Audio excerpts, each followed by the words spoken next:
गाड़ी उस समय फार्म हाउस में दाखिल हुई। बिहान ठक्कर ने गाड़ी को रोकते ही तेजी से उतरकर अंदर की ओर रुख किया, जबकि उसके इशारे पर मुकेश उस लड़की ध्वनि को घसीटते हुए बाहर निकाल लाया। मुकेश को उस पर तरस तो बहुत आ रहा था, लेकिन शायद उस समय ध्वनि की किस्मत में यही लिखा था। जेवरों और मेकअप से सजी वो पहली दुल्हन थी जिसका इस तरह से स्वागत हो रहा था। मुकेश ने उससे दोबारा आंख तक नहीं मिलाई, बस एक झलक पार्लर से निकलते वक्त देखी थी और फिर बिहान ठक्कर के इशारे पर उसे गाड़ी में बिठा दिया।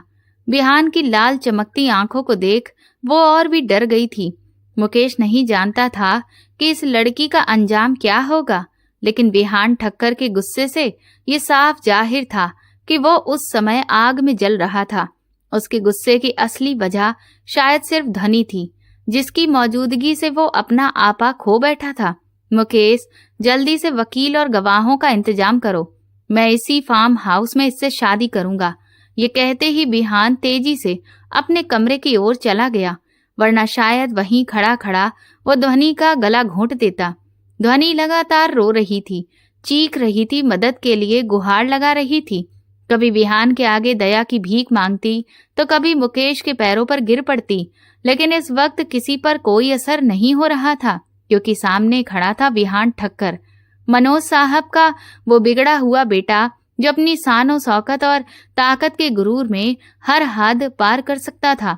मुकेश ने उसे एक कमरे में बैठा कर सिर्फ इतना कहा, कुछ ही देर में तुम्हारी शादी बिहान ठक्कर से होने वाली है, और बाहर निकल गया।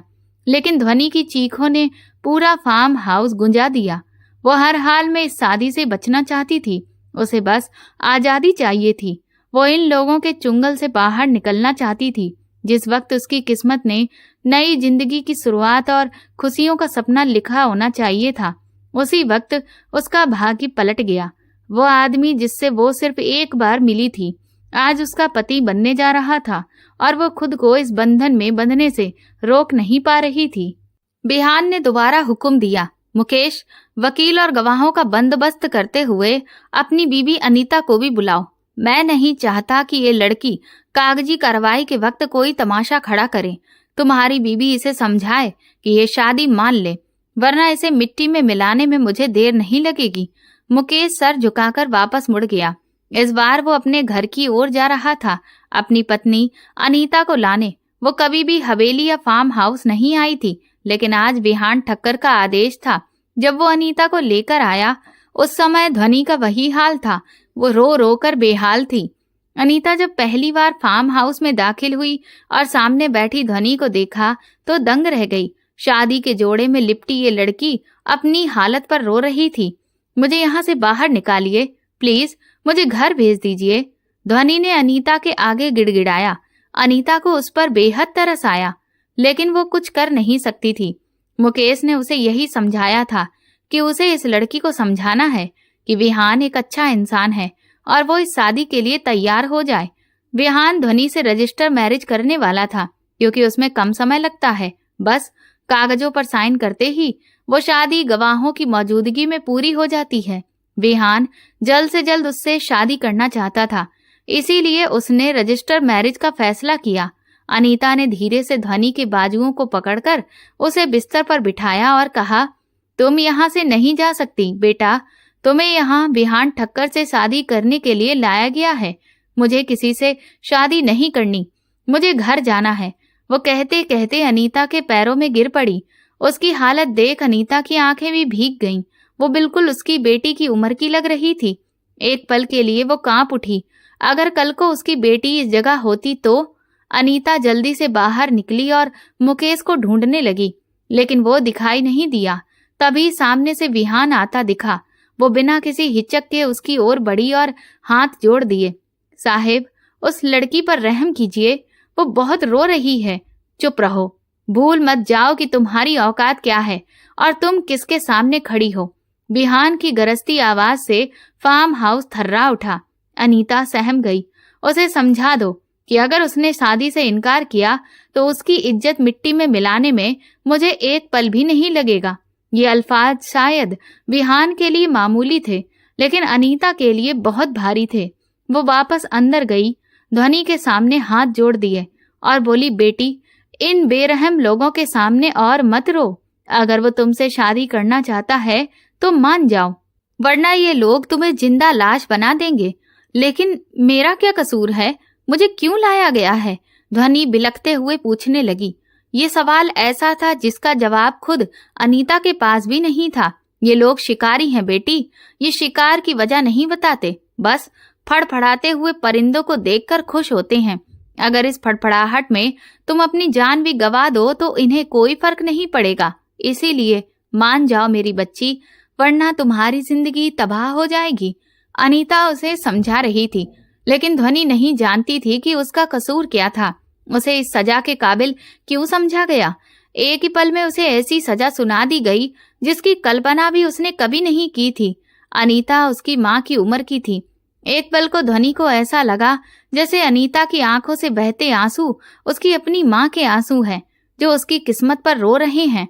वो बिल्कुल खामोश हो गई, इतनी खामोश कि लगा जैसे उसके अंदर की सारी आवाजें मर चुकी हैं। शादी के सिवा कोई चारा नहीं था। विहान ठक्कर उससे शादी करना चाहता था, लेकिन एक और उसके गरीब पिता की इज्जत थी, जिसने दिन रात मेहनत कर उसे इस लायक बनाया, और आज वो उसी की इज्जत को कुचल कर हाँ कर रही थी। क्या करे वो? शायद वो अब इतनी बेबस थी कि उसके पास कोई विकल्प ही नहीं था। काश वो अपने पिता को बता पाती, काश वो समझा पाती कि वो किन हालातों से गुजर रही है। ऐसे हालात जो किसी भी लड़की को जिंदा लाश बना देते हैं। उसे खामोश देख अनीता धीरे से उठकर बाहर निकल गई। वो समझ चुकी थी कि ध्वनि एक इज्जतदार पिता की बेटी है, जो शादी को अपनी लाज का रास्ता मान रही है। वो नहीं चाहती थी कि कोई उसकी इज्जत पर उंगली उठाए। महज 20 साल की उम्र में वो एक ऐसे हादसे से गुजर रही थी जो उसे जिंदगी भर एक मानसिक कैदी बना सकता था। अनीता को अफसोस हुआ, काश वो उसके लिए कुछ कर पाती। शादी की तैयारियां पूरी हो चुकी थी। गवाह और वकील पहुंच चुके थे। अनीता ने आखिरी बार मुकेश से गुजारिश की कि वो विहान ठक्कर को किसी भी तरह से समझाए, पर ये महज उसकी भावुकता थी, हकीकत नहीं। मुकेश जानता था कि विहान ठक्कर से सवाल करना अपने आप को मिटा देने के जैसा है। वो अब भले ही लंदन से पढ़ लिख कर लौटा हो, लेकिन उसकी रगों में उन्हीं लोगों का खून दौड़ता है जो दूसरों को कीड़े मकोड़े समझते थे। मुकेश ने अनीता को साफ कह दिया, वो हवेली की लड़की है और विहान ठक्कर हवेली का बारिश। हमें इस मामले से दूर ही रहना चाहिए, वरना एक पल में हमारी मेहनत और इज्जत मिट्टी में मिल जाएगी। और बस यही सोचकर वो चुप हो गया। थोड़ी ही देर में ध्वनि की शादी विहान से हो गई। वकील ने जब उसकी रजामंदी पूछी तो वो बस सिर झुकाकर बैठी रही। ऐसा लग रहा था जैसे उसकी सुनने समझने की ताकत खत्म हो चुकी हो। विहान की सख्त निगाहें उस पर गड़ी थीं। वकील ने कागजात आगे बढ़ाए और ध्वनि ने धीरे धीरे उनमें दस्तखत कर दिए। उसे कुछ भी सुनाई नहीं दे रहा था। वकील क्या कह रहा है, गवाह क्या बोल रहे हैं, लोग क्या चर्चा कर रहे हैं। उसे बस ये महसूस हो रहा था कि उसकी इज्जत हमेशा के लिए खत्म हो गई। वो अब वो लड़की नहीं रही जो अपने गरीब बाप की इज्जत थी। अब वो एक ऐसी कहानी बन चुकी थी जो फार्म हाउस में लुटी हुई लौटी थी। ये खबर उसके माँ बाप के लिए कयामत से कम नहीं होती। उसके भीतर जैसे कुछ था जो वो विहान को बताना चाहती थी, जैसे कोई राज जो भीतर दफन था, लेकिन होठों पर चुप्पी की मोहर थी। वो शांति से उठी और कमरे में चली गई। अनीता भी उसके पीछे चली आई और धीरे से उसके पास बैठ गई। ध्वनि ने अपना सिर उसके कंधे पर रख दिया और फिर वो लड़की जो इतने समय से खुद को समेटे बैठी थी टूट गई। वो फूट फूट कर रोने लगी। उसने अपने हाथों से मेकअप मिटा दिया। वो लाल रंग जो कभी उसकी मुस्कान था अब उसके लिए नफरत बन चुका था।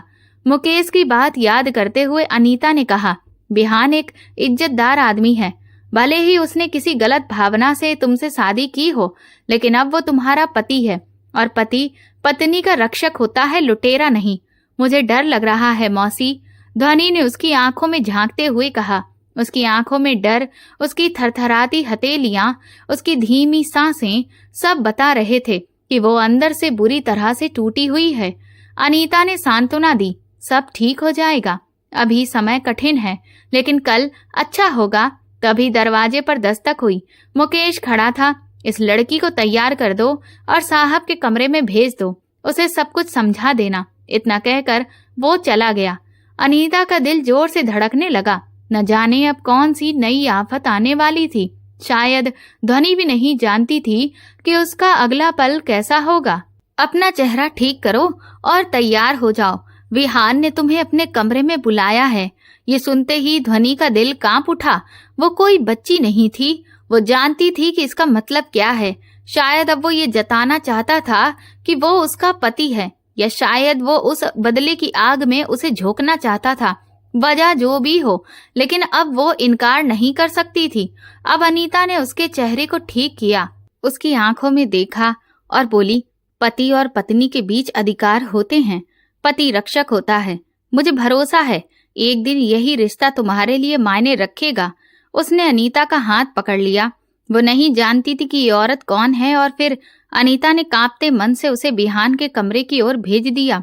लेकिन इस समय ध्वनि को अनीता से अधिक कोई और अपना नहीं लग रहा था। अनीता ने धीरे से उसका हाथ छुड़ाया और कमरे से बाहर निकल आई। वो जानती थी कि वो चाहकर भी उसे इस कैद से मुक्त नहीं करा सकती थी। बिहान अब ध्वनि का पति था और सामाजिक दृष्टि से उस पर हर अधिकार रखता था। ध्वनि उस बड़े से बेडरूम में बहुत देर तक यूं ही बैठी रही, चारों ओर फैली शानदार वस्तुओं को देखती रही।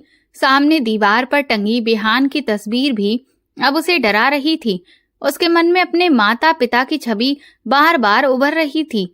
उनकी आंखों में बसी बेबसी उसे यह एहसास दिला रही थी कि काश वो पैदा ही ना हुई होती तो आज उसके बूढ़े पिता को ये दिन ना देखना पड़ता।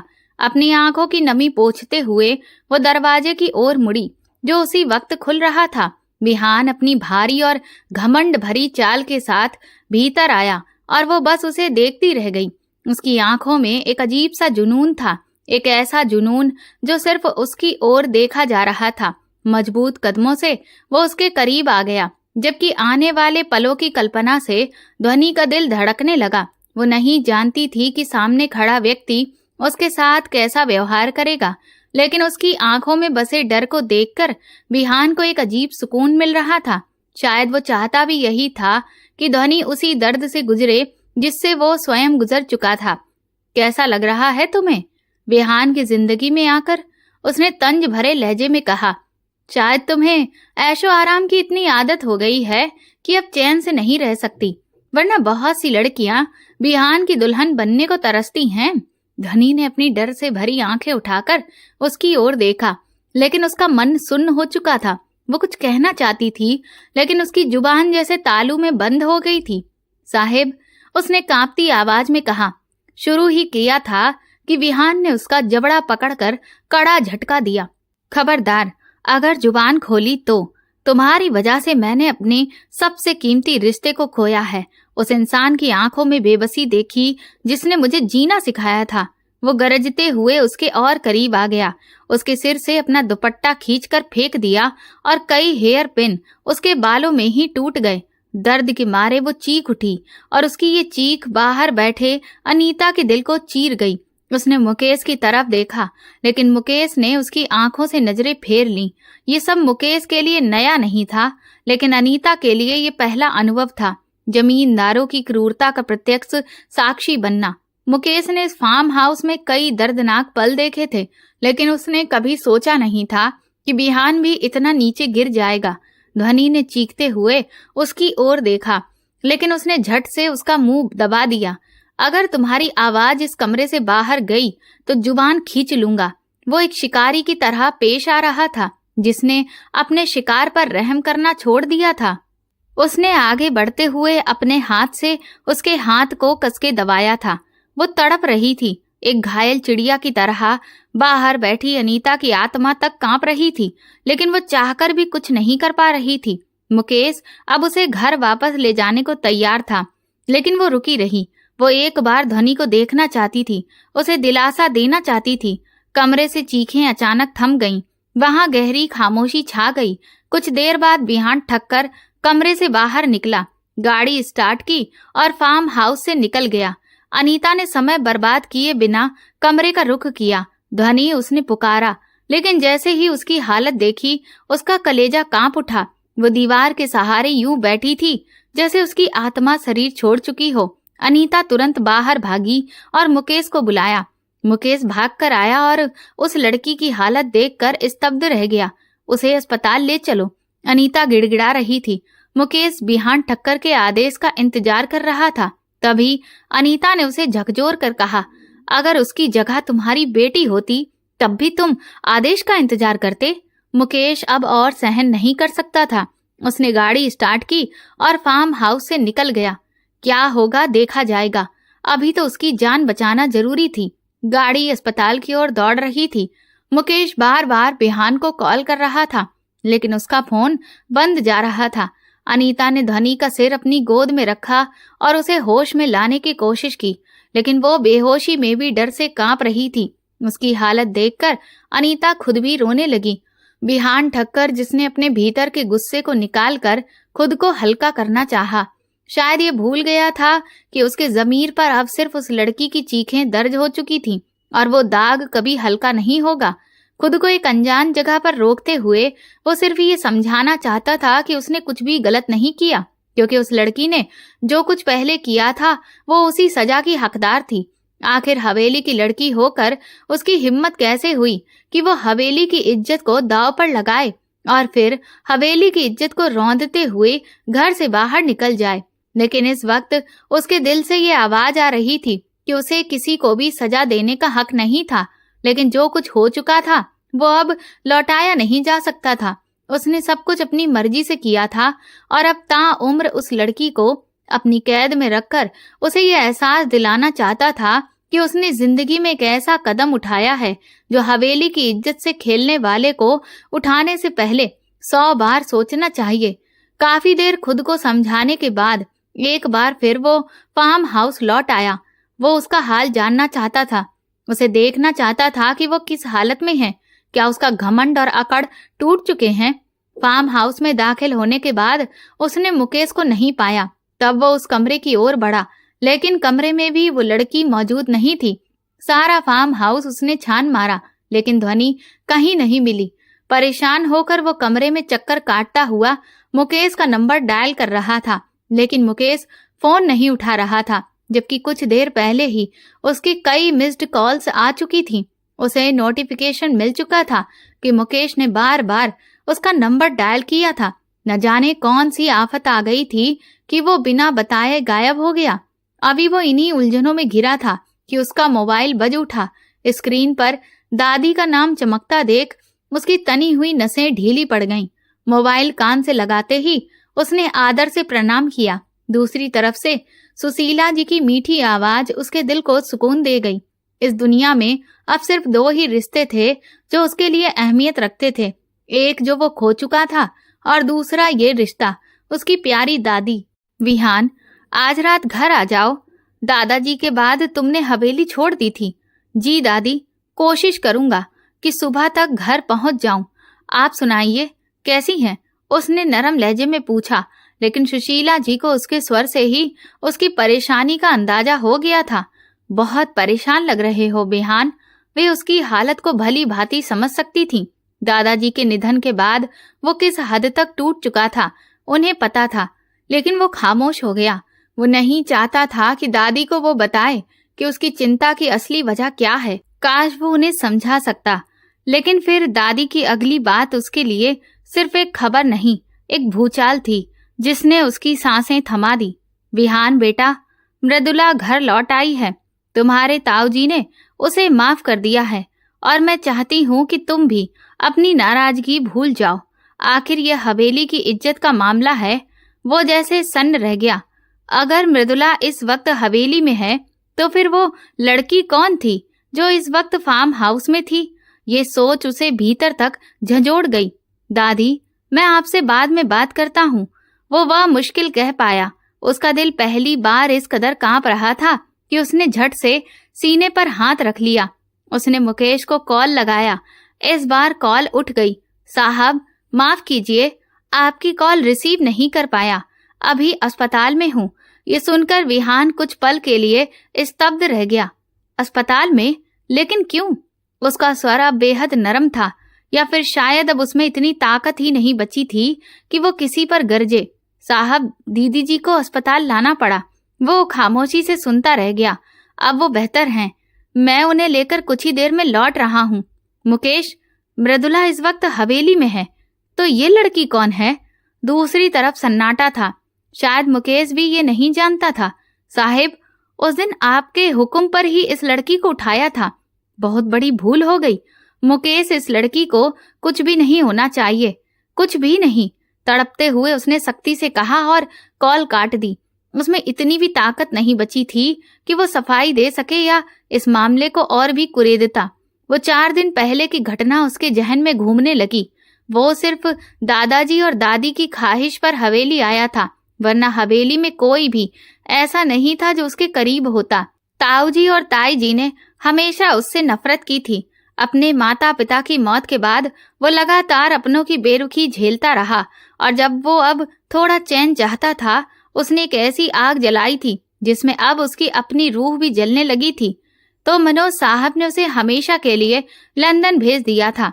एक लंबा अरसा वो वहीं बिता चुका था। अगर दादी और दादाजी के रिश्ते की गर्माहट उसे महसूस ना होती तो शायद वो अपने लिए वापसी के सभी दरवाजे सदा के लिए बंद कर चुका होता। दादी, आप शादी करवा दीजिए। मुझे इससे कोई लेना देना नहीं, बल्कि आप ऐसा करें कि शादी के बाद पूरी तरह मेरे पास लंदन आ जाएं। विहान की आवाज में वही पुरानी जिद थी। विहान, तू कब अपनी जिद से बाहर निकलेगा? वापस आ जा बेटा। जिंदगी का कोई भरोसा नहीं होता। नफरतों और जिद में कुछ नहीं रखा होता।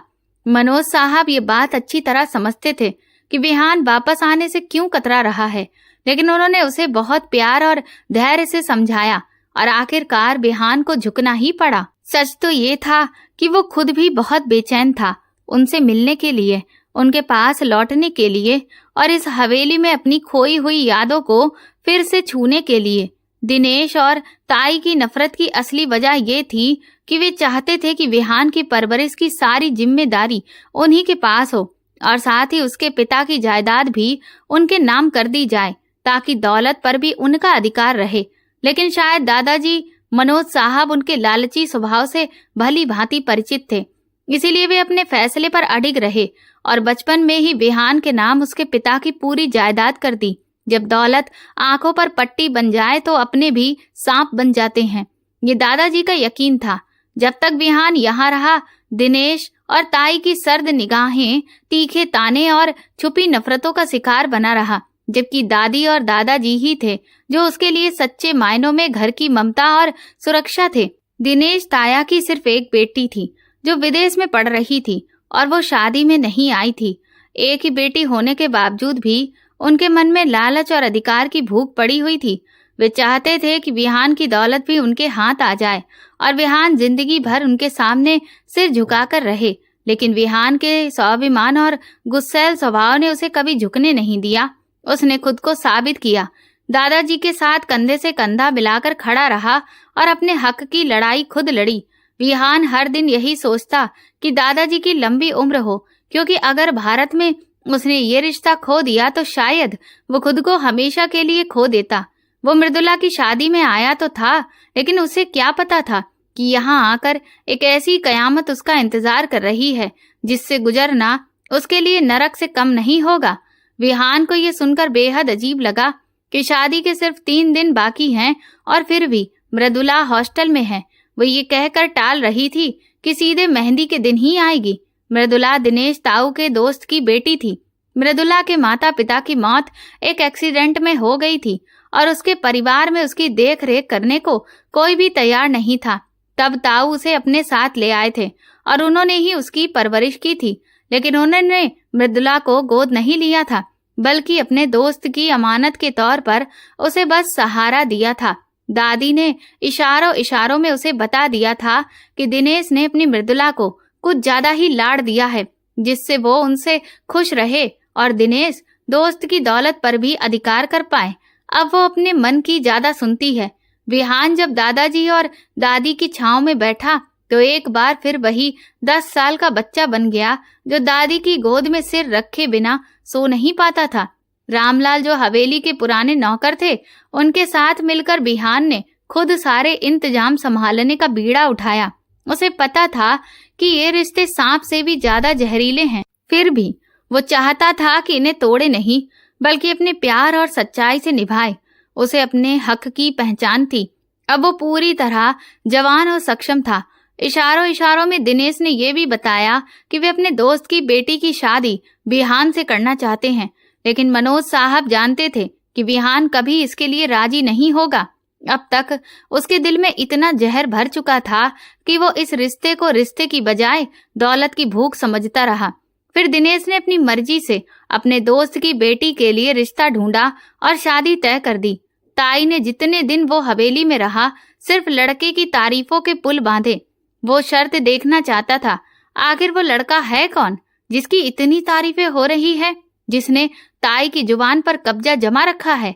मगर ये उसकी बदकिस्मती थी कि मेहंदी की रस्म में वो शामिल नहीं हो सका।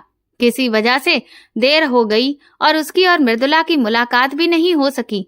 शायद मृदुला को भी कोई खास इच्छा नहीं थी कि वो उससे मिले, क्योंकि जब विहान विदेश चला गया, मृदुला को उसके बाद दिनेश हवेली लाए थे और विहान ने उसे कभी नहीं देखा था। बस उसके बारे में दादा दादी से सुना था।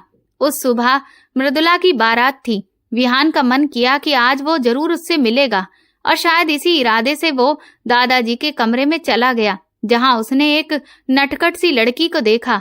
अनारकली फ्रॉक पहने, लंबे खुले बालों में झुमके झिलमिलाते हुए। उसे एक पल को विश्वास ही नहीं हुआ कि यही मृदुला है। वो सोचता था कि वो मॉडर्न, आत्मनिर्भर और कठोर मिजाज की होगी, लेकिन ये लड़की तो बिल्कुल अलग ही लग रही थी। लेकिन दादाजी के कमरे में वो लड़की उसे कुछ अजीब सी लगी। अंदर आते ही उसने कुछ देर उसे अजनबी नजरों से देखने के बाद अंदाज से अनुमान लगाते हुए उसे मृदुला कहकर पुकारा, जिस पर वो लड़की एकदम से हंस पड़ी और फिर सिर हिलाकर हाँ कर दिया, जबकि उसकी आंखों में अब भी शरारत की झलक थी। वैसे तुम काफी बदल गई हो। मैंने जो कुछ तुम्हारे बारे में सुना था, तुम उससे बिल्कुल अलग निकली। उसकी आंखों में देखते हुए वो रुक रुक कर बोल रहा था। न जाने क्यों उसे अब भी ये यकीन नहीं हो रहा था कि सामने खड़ी लड़की मृदुला ही है। बदल तो आप भी गए हैं बहुत।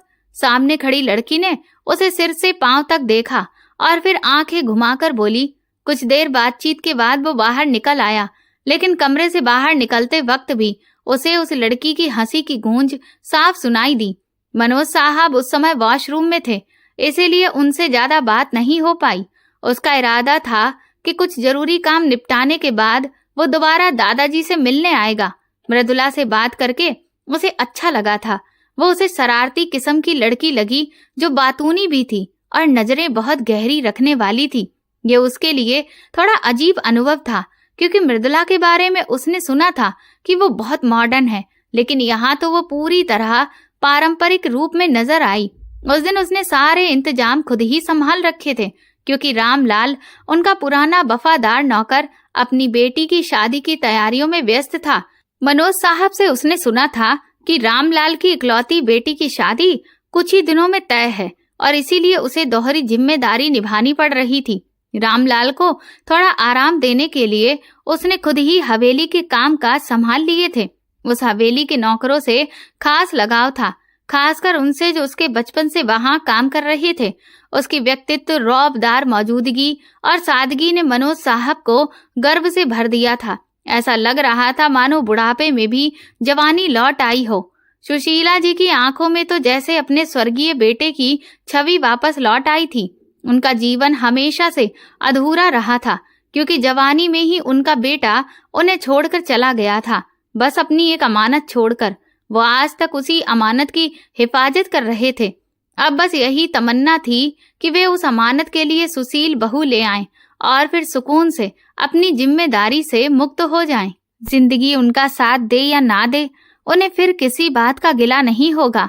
सब कुछ सामान्य चल रहा था। जब तक बारात नहीं आई थी, उसने बारात के आने तक के सारे इंतजाम खुद ही किए थे।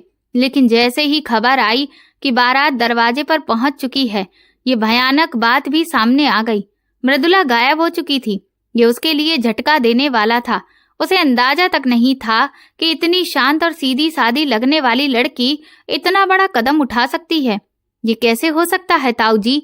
आपने सब कुछ मृदुला की मर्जी से किया था, फिर वो अपनी पसंदीदा बारात को छोड़कर कैसे जा सकती है? उसने सवाल किया, लेकिन जवाब में मनोज की टूटी हुई आवाज आई। उसने एक चिट्ठी छोड़ी है जिसमें लिखा है कि वो किसी और को पसंद करती है और उसी से शादी करना चाहती है। कृपया उसका पीछा ना किया जाए। उनके स्वर में केवल पछतावा था और कुछ नहीं। बारात वापस लौट गई। हवेली में मातम सा माहौल छा गया। ऐसा हादसा पहले कभी नहीं हुआ था। हवेली की साख मिट्टी में मिल गई। मनोज ये अपमान सहन नहीं कर पाए। उस दिन उसने अपने दादाजी को टूटते हुए देखा। वे घुटनों के बल गिरे और फिर वहीं जमीन पर गिर पड़े। उन्हें गंभीर दिल का दौरा पड़ा था। वो खुद भी हिल गए। उसने कभी नहीं सोचा था कि शादी का माहौल इस कदर डरावना और भयानक मोड़ ले लेगा। शाम तक अस्पताल में रखने के बावजूद वो खबर आई जो उसके लिए किसी मौत से कम नहीं थी। मनोज साहब दिल का दौरा नहीं सह पाए और हमेशा के लिए इस दुनिया को छोड़कर चले गए। शायद वे अपनी बनाई इज्जत को इस तरह मिट्टी में मिलते नहीं देख सकते थे। ये सब कुछ ताऊ जी की दी गई छूट का ही नतीजा था जो उन्होंने अपने दोस्त की इकलौती औलाद को बेतहाशा दी थी। काश उन्होंने उसे एक सही परवरिश दी होती तो शायद ये दिन ना देखना पड़ता। अगर उसे शादी नहीं करनी थी तो वो शादी के दिन से पहले भी इनकार कर सकती थी, लेकिन उसने हंसी खुशी सारी रस्में की और फिर शादी वाले दिन वो घर को छोड़कर चली गई। जैसे सच बताने से ज्यादा उसे भागना आसान लगा हो। हवेली की इज्जत को तार तार कर दिया। मृदुला का कोई अता पता नहीं था और उसने अब उसके बारे में सोचना भी छोड़ दिया था। अब सिर्फ यही दुख उसे भीतर से खा रहा था कि वो अपने दादाजी के साथ पर्याप्त समय नहीं बिता सका। दादी की आंखों में दम तोड़ता प्यार देखा। उसने प्यार कभी बूढ़ा नहीं होता। उन्होंने मनोज के साथ वो जिंदगी जी थी जिसे लोग खूबसूरत कहते हैं, और अब जीवन के अंतिम मोड़ पर उन्हें अकेला छोड़ दिया गया था। मनोज साहब की अचानक मौत ने ताऊ जी को भी भीतर से तोड़ दिया था। उन्हें समझ आ चुका था कि मृदुला की परवरिश में उनसे कोई बड़ी चूक हुई है जिसने उन्हें शर्मिंदगी और अफसोस के गर्त में धकेल दिया था। लेकिन उसी दिन विहान ने ठान लिया था कि वो मृदुला को ढूंढेगा और उसे उसकी करतूत की सजा देगा। वो उसकी हर खुशी, हर ऐशो आराम को उसकी आंखों के सामने तबाह होते हुए देखेगा और इसी मकसद के लिए उसने जी जान लगा दी थी। जब उसे ये पता चला कि वो लड़की जिससे उसने उस रात हवेली में बात की थी रामलाल के घर में पनाह लिए हुए है, तो उसने खुद उसका पीछा किया और देखा वो सचमुच रामलाल के घर ही जा रही थी। पहली बार विहान को रामलाल की बेवफाई पर अफसोस हुआ, लेकिन वो उसे ऐसे ही पकड़ना नहीं चाहता था। उस दिन उसने कुछ तस्वीरें ली और फिर ये काम मुकेश को सौंप दिया, जो उसका सबसे वफादार नौकर था और जिसे सुशीला जी ने हमेशा उसके साथ रहने की जिम्मेदारी सौंपी थी। अब मुकेश उसके साथ मिलकर मृदुला की हर हरकत पर नजर रखने लगा। अगले ही दिन खबर मिली कि मृदुला की शादी होने वाली है। शायद वो रामलाल के घर इसीलिए ठहरी थी, अपनी सहेली की शादी की आड़ में खुद भी शादी कर सके ताकि किसी को उस पर शक ना हो और ना ही अपने अंकल की पहुंच के बावजूद कोई उसे पकड़ सके। उसे मालूम था कि उसके अंकल कितने प्रभावशाली हैं और उसे ढूंढ निकालना उनके लिए कोई मुश्किल नहीं है। विहान के भीतर शक और गुस्से की आग धड़कने लगी थी और अगले ही दिन उसने दुल्हन बनी मृदुला को उठवा लिया। उसे फार्म हाउस लाकर उसके साथ जबरन शादी कर ली। वो चाहता था कि मृदुला उसी डर और असहायता का सामना करे जिससे वो खुद गुजरा था।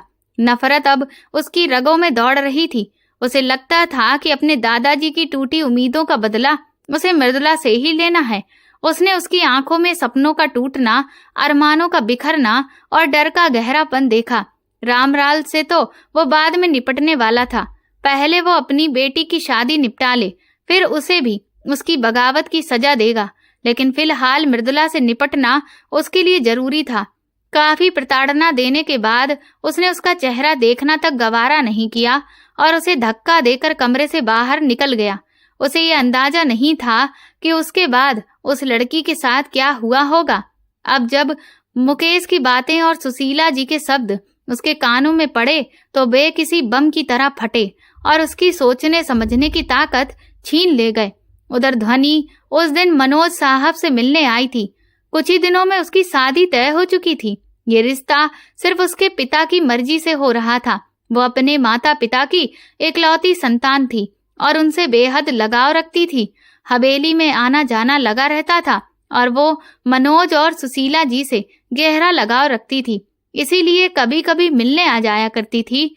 उस दिन उसने बिहान को पहली बार देखा था। जब बिहान ने उसे मृदुला समझकर पुकारा तो उसने अपनी शरारती आंखों से उस अंग्रेज नुमा शख्स को देखा जो उसके लिए अब दिलचस्पी का विषय बन चुका था। अपनी शरारती भूरी आंखों में चमक लिए वो देर तक मृदुला बनकर उससे बात करती रही और जब वो मुड़ा तो वह अपनी हंसी रोक नहीं पाई और ठहाका मारकर हंसती। वो वैसे ही चंचल थी, नटखट थी, शरारती थी, लेकिन उसे अंदाजा नहीं था कि उसकी ये गलती उसे कितनी भारी पड़ने वाली है। आज मृदुला की जगह वो लड़की ध्वनि उस आदमी की गिरफ्त में थी जो अब उसका पति बन चुका था और जिसे ये तक नहीं पता था कि उसका नाम मृदुला है या ध्वनि। वो उसके साथ ज्यादती तो नहीं कर सका, लेकिन उसे जी भरकर मानसिक और शारीरिक यातना दी। वो बताना चाहती थी कि वो ध्वनि नहीं है, लेकिन वो कुछ भी सुनने समझने की हालत में नहीं था। मुकेश ने जब उसे फार्म हाउस वापस लाया और उसके सिर पर बंधी पट्टी देखी तो विहान बस खामोश निगाहों से उसे देखता रह गया। मनोज साहब की मौत ने उसे इस कदर तोड़ दिया था कि वो खुद को ही नहीं पहचान पा रहा था। अपने जुनून में वो ये तक भूल चुका था कि वो एक निर्दोष लड़की की जिंदगी तबाह कर चुका है। उसने ध्वनि को मुकेश और अनीता के हवाले किया और खुद वहां से चला आया। अभी उसमें इतनी हिम्मत नहीं थी कि वो उसका सामना कर सके। हवेली में आते ही जैसे ही उसने मृदुला को देखा, उसका गुस्सा फिर से भड़क उठा। मृदुला वैसी ही थी जैसा उसने सुन रखा था, तेज, जिद्दी, निडर। उसके अंकल ने अपनी सारी ताकत लगाकर न सिर्फ उसे खोज निकाला बल्कि समाज और हवेली की इज्जत को बनाए रखने के लिए मजबूरन माफ कर उसे हवेली वापस लाना पड़ा था। ये मेरी जिंदगी है और मेरे अपने उसूल हैं। मैं अपनी जिंदगी में किसी को दखल देने की इजाजत नहीं देती। मृदुला उसकी आंखों में आंखें डालकर बोली। वो किसी से डरने वालों में से नहीं थी, जबकि विहान उसकी जिद पर उबल पड़ा था। उसका बस चलता तो सामने खड़ी उस लड़की को गोली मार देता जिसने हवेली की बरसों की साख को मिट्टी में मिला दिया था। मृदुला के अंकल और विहान के ताऊ को खुलकर उनके किए की गलती का एहसास कराते हुए वो सुशीला जी के पास चला गया। वो अपने भीतर उठ रही पछतावे की आग में इतना जल चुका था कि अब उसे सिर्फ और सिर्फ सुकून की तलाश थी। दादी की गोद में सिर रखते हुए ही वो फूट फूट कर रो पड़ा था। दादी, मैंने वो सब कर दिया जिसकी उसने कभी कल्पना भी नहीं की थी। वैसा सब कुछ उसकी आंखों के सामने घट चुका था। दादी की बूढ़ी और भीगी हुई आंखें उसे टूटते हुए देख रही थीं। उसने उस लड़की की इज्जत पर हाथ नहीं डाला था, लेकिन वो ये भली भांति समझता था कि एक लापता दुल्हन की इज्जत का समाज में क्या मोल होता है, और ये भी कि रामलाल जैसे ईमानदार और स्वाभिमानी व्यक्ति के लिए यह घटना कितना बड़ा सदमा बन चुकी होगी। सुशीला जी उसके फैसले पर चुप रही। उन्हें इस बात का एहसास हुआ कि विहान आज भी उतना ही जुनूनी है जितना बरसों पहले था। उसने उनके हाथों को पकड़ते हुए धीरे से कहा, मुझे माफ कर दीजिए दादी, मैं उस लड़की को अपनाने के लिए तैयार हूँ। मैं पूरी इज्जत और मान सम्मान के साथ उससे शादी करूंगा और उसे इस हवेली की बहू बनाऊंगा। ये अब उसका फर्ज बन चुका था। अगले ही दिन वो सुशीला जी को साथ लेकर रामलाल के घर गया। रामलाल, जो अपनी बेटी के गायब होने से पूरी तरह टूट चुके थे, उसे अपनी दहलीज पर देखकर चौंक गए। विहान ने उनके सामने खड़े होकर कहा, आपकी बेटी अब मेरे पास है, सुरक्षित है। मैंने ना सिर्फ उसे खोज निकाला है बल्कि उसे अपना नाम देकर सम्मान भी दिया है। मैं उससे शादी करूंगा और उसे हमेशा अपने साथ रखूंगा। रामलाल और क्या चाहते? वे आगे बढ़े और फूट फूट कर रोते हुए उसका हाथ पकड़कर बोले, साहब, मेरी सारी उम्र इस हवेली की सेवा में गुजरी है और अब आप मेरी बाकी की जिंदगी के मालिक बन गए। सुशीला जी की आंखें भीग गईं। विहान अब भी अपने किए पर पूरी तरह पश्चाताप से भरा था। उसमें इतनी हिम्मत नहीं थी कि वो रामलाल को सच्चाई बता पाता। 2 दिन तक ध्वनि अनीता और मुकेश के पास रही। अनीता ने उसकी खूब देखभाल की। उसे ये समझाया गया कि विहान अब उसका पति है, भले ही हालात जैसे भी रहे हों, पर उससे बेहतर जीवन साथी शायद उसे नहीं मिलेगा। लेकिन ध्वनि पूरी तरह खामोश हो चुकी थी। उसकी आंखों में बस गूंगा सा आक्रोश और मौन था, ऐसा मौन जो चुपचाप चीखता था। उसी शाम जब सुशीला जी उसके सामने आई तो वो उनके गले लगकर फूट फूट कर रो पड़ी। किसी और के गुनाह की सजा उसे मिली थी। सुशीला जी ने उसका फैसला जानने के बाद सारी बात साफ कर दी। अगर वो चाहती थी तो विहान से फिर शादी होती, वरना वे उसका तलाक विहान से करवा कर उसके लिए कोई और लड़का ढूंढने की कोशिश करती। मगर ध्वनि अब अपना निर्णय ले चुकी थी। उसने एक शर्त रखी थी कि विहान उसके ध्वनि के माता पिता के सामने अपनी गलती को बताए, जिससे उसके यानी ध्वनि के माता पिता जो उसे गलत समझ रहे हैं उनका ये वहम दूर हो और वो उनसे माफी मांगे। क्योंकि ध्वनि जानती थी कि अगर उसने विहान से तलाक ले लिया तो फिर उसकी शादी शायद कहीं और नहीं होगी, क्योंकि उस पर एक तो शादी से भागने का आरोप लगा था और दोबारा तलाक का ठप्पा लगवाकर वो अपने ध्वनि के माता पिता पर बोझ नहीं बनना चाहती थी। उसने सुशीला जी को अपनी बात कही और सुशीला जी को उसकी बात में कुछ भी गलत भी नहीं लगा। जब वो दोषी नहीं है तो आखिर उसे दोषी क्यों ठहराया जाए? जिसने गलती की है उसे गलती को स्वीकारने का काम भी वही करेगा। सुशीला जी बोली, काश मृदुला में भी इतना धैर्य और संयम और रिश्ते की कदर होती। उन्होंने सोचा एक नौकर की बेटी होकर भी ध्वनि ने उन्हें ऋणी बना दिया था। उसके इस फैसले पर ताई जी ने घर में खूब हंगामा किया और ताऊ जी भी नाराज हो उठे। लेकिन ये विहान का फैसला था और वो अपने फैसलों से पीछे हटना जानता ही नहीं था। सुशीला जी के कहने पर विहान ने ध्वनि के माता पिता के सामने सच को स्वीकारा और अपनी गलती की माफी भी मांगी। ध्वनि के माता पिता को दुख तो बहुत हुआ, लेकिन उन्होंने विहान को माफ कर दिया, क्योंकि वो अपनी बेटी की जिंदगी को बर्बाद नहीं करना चाहते थे। और विहान कोई बुरा लड़का नहीं था, बस गुस्से में उसने गलत कदम उठाया था। उसे माफ करना ही उन्हें अब सही विकल्प लगा। इससे उनकी इज्जत और उनकी बेटी की जिंदगी दोनों बच जाएंगे। जब विहान ठक्कर ने ध्वनि के माँ बाप से माफी मांग ली तो ध्वनि ने मन में अपने ये तय कर लिया कि वो विहान ठक्कर की पत्नी बनकर ही रहेगी। अपने दिल से वो उसे जीवन साथी मान लेगी, चाहे हालात जैसे भी रहे हो। और उसने विहान से शादी के लिए हाँ कह दिया। उसी शाम पूरे विहान के परिवार की मौजूदगी में विहान ने पूरे मान सम्मान के साथ ध्वनि से दोबारा शादी की और वो बन गई ध्वनि विहान ठक्कर। वही ध्वनि जो कुछ दिन पहले रोती हुई शादी से इनकार कर रही थी, आज पूरी शांति और स्वीकृति के साथ शादी कर चुकी थी। अपने पिता के सीने से लगकर वो रोई, बाबूजी, आपकी इज्जत बच गई। वो विदा होकर हवेली चली आई। विहान के कमरे में बैठी ध्वनि की आंखों में एक नई चमक थी। उसे इस बात का अंदाजा नहीं था कि उसकी तकदीर इतनी खूबसूरत जगह आकर ठहर जाएगी। वो शहजादा जो कभी उसे चिल्लाकर डराता था, अब सामने खड़ा था। अपनी संजीदगी और नरमी की गहराई के साथ उसने नरमी से उसका हाथ थामा और कहा, जो कुछ भी उस दिन हुआ उसके लिए माफ कर दो ध्वनि। तुम्हारी जिंदगी में जो तूफान आया वो मेरी वजह से आया, लेकिन अब मैं यकीन दिलाता हूँ कि हर खुशी की वजह बनूंगा। ध्वनि के होठों पर एक हल्की सी मुस्कान थी। आज उसकी आंखों में वही शरारत थी जो उस पहली मुलाकात में थी। भले ही विहान विदेश में पला बड़ा हो, पर भीतर से वो एक पारंपरिक भारतीय पुरुष था। उसे एहसास था कि हवेली में कई मुश्किलें आएंगी, लेकिन अब उसे यकीन दिलाया था, हर चुनौती में मैं तुम्हारे साथ रहूंगा। अब आप मुझ पर गुस्सा नहीं करेंगे? ध्वनि ने मासूमियत से आंखें मटकाकर कहा। कभी कभी तो कर ही सकता हूँ, विहान ने बनावटी गुस्से में कहा। नहीं, अगर आप दोबारा चिल्लाए तो मैं सचमुच मर जाऊंगी। और वो हंस पड़ा। वो जानता था कि वो उस डर से सचमुच टूट जाएगी जिसे वो खुद कभी उसकी आंखों में देख चुका था। विहान ने उसे पास खींचते हुए उसके गालों को छुआ। अब सिर्फ मोहब्बत करूंगा तुमसे, हमेशा। उसके दिल की धड़कनों की आवाज विहान के सीने में गूंज रही थी।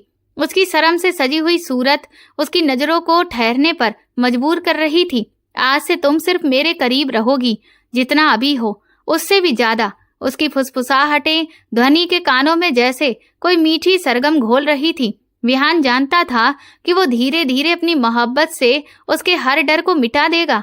वो उसे अपनी मोहब्बत में इस तरह समेट लेगा कि वो बुरी यादें कोई मायने नहीं रखेंगी। मोहब्बत और इज्जत दोनों ही उसके प्यार की निशानी बन जाएंगे।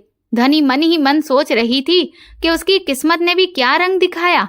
वो सोच रही थी कि उसकी जिंदगी बर्बाद हो गई, लेकिन जो रिश्ता जबरदस्ती से जुड़ा था आज वो मोहब्बत से जुड़ गया। ध्वनि की पहले जो शादी तय हुई थी वो उसके पिता की मर्जी से तय हुई थी। उसका उसमें कोई भी व्यक्तिगत लगाव नहीं था। विहान जो कि मन से बुरा नहीं था, केवल थोड़ा गुस्सैल था और भावनाओं में भरकर फैसला लेने वालों में से था। ध्वनि को उसने मन से अपना जीवन साथी स्वीकार लिया था और ध्वनि की जिंदगी को खुशियों से भर दिया था। और आज ध्वनि विहान के साथ बहुत ही खूबसूरत प्यार भरी जिंदगी जी रही है और दोनों के 2 बच्चे भी हैं, एक लड़का और एक लड़की। ध्वनि की जिंदगी में इतना प्यार विहान ने भर दिया था कि कभी कभी ध्वनि को लगता था कि शायद उसने लव मैरिज की है।